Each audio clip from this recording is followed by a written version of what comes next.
Howdy guys, I'm here with my little friend and my other friend chilling in the background for another episode of John and Jenna's secret podcast. This little guy's not gonna stick around. He's just gonna be here for a second. Say hi everyone. Hello Coda. You wanna say hi back? No, he just stands there. He's a character. So today we are talking about Zohran Mamdani, the newest presumptive Democratic nominee for mayor of New York, and why his race was important, and why what everything that just happened is like a political earthquake that no one really, I wouldn't say saw coming, because the signs were there if you were following Zohran, but like a year ago you would have said this happened, nobody in politics would have believed you. And the reason nobody would have believed you a year ago if you told them what just happened with the Democratic primary is because New York politics is a machine, and it's been a machine for over a century. I mean, you go back to like Tammany Hall, the Roosevelts, and how they kind of moved, and New York has always kind of functioned as like a large political machine where like the power gets its go, but it's also a big diverse melting pot. So like it's an interesting location, because you know that like somebody like Zohran would have never won even 10 years ago, but it's still like the most diverse city on earth. I think that's where we begin with this is I'm here talking about something crazy just happened.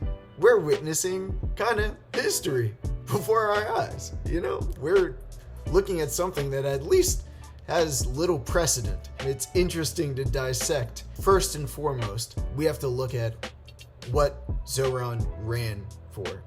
And it's clear that there's an appetite for economic populism. There always is. We get into these culture wars and get into these tribes, and it's like, wait a minute.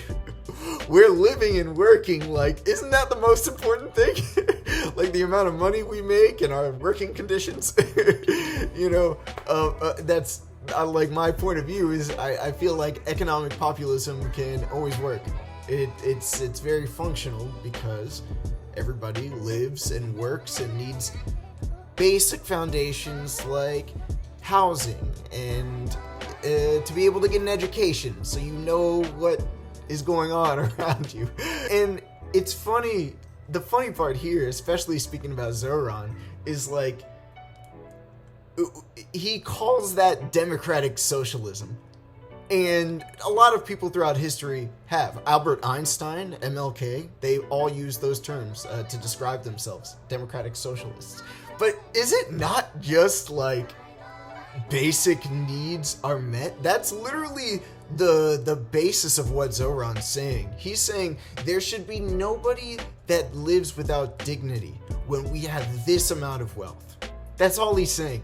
That's the big bad scary, you know, socialism, communism, even though clearly he's never ascribed himself as a communist, and that's just people putting it to him. But still, it's the misunderstanding of what these words mean. And then you see Zohran, and he's like the most genuine dude. Like I could tell, like, I would be friends with him.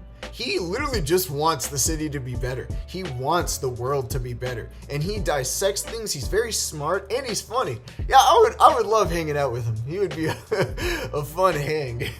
But the fact of the matter is, there was clearly an appetite for economic populism. And we've been seeing that all across the country. That's what Trump ran on. I can feel the energy and see the energy all around the country, and it's continuously happening. So now is about informing people. Like I was talking about before, Zohran's platform, what it actually means, that it would benefit people. Like if we're able to speak to one another, man, we would all be an unbreakable force. Like it's economic populism. Don't think Democrats, Republicans, brown people, white people. It's not. Put all of that aside and think about, hey, first of all, what do I need? security.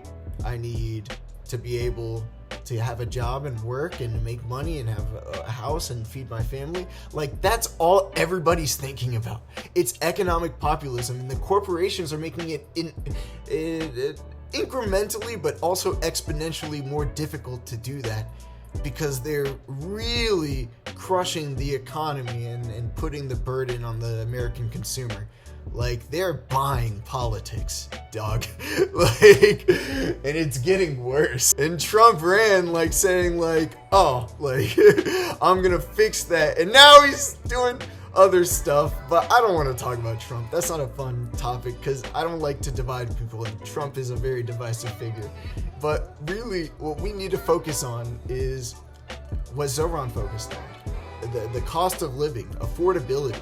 Like, and he understood the necessity of being able to interact with each other and understand. He's someone that will go to any location. He went to Al Sharpton's after Al Sharpton 2 weeks ago endorsed Andrew Cuomo, and Zohran went to his church service and spoke to the people, even in a hostile, quote unquote, environment the next week. And now Al Sharpton is like buddies with Zohran, because it's so clear he's just like a sweet, genuine dude. Like, it's so clear. Like, he just wants things to be better, and he's smart about the way he handles it. Like, I think he's going to be a very, very good mayor.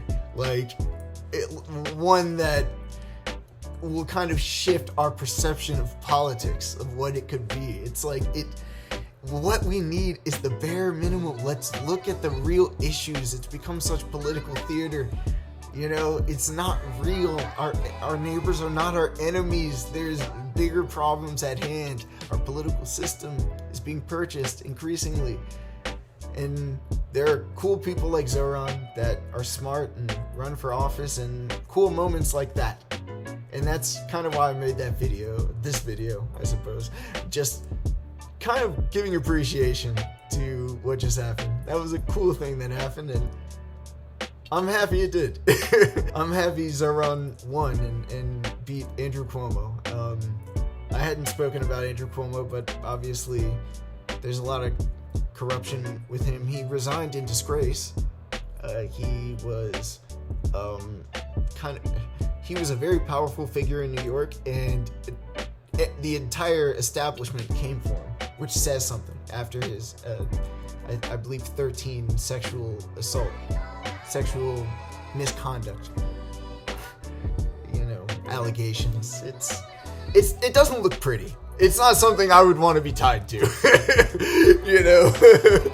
And so and the COVID thing where he apparently put very sick people into nursing homes just to try to contain them, to try to minimize the impact of, like, it spreading.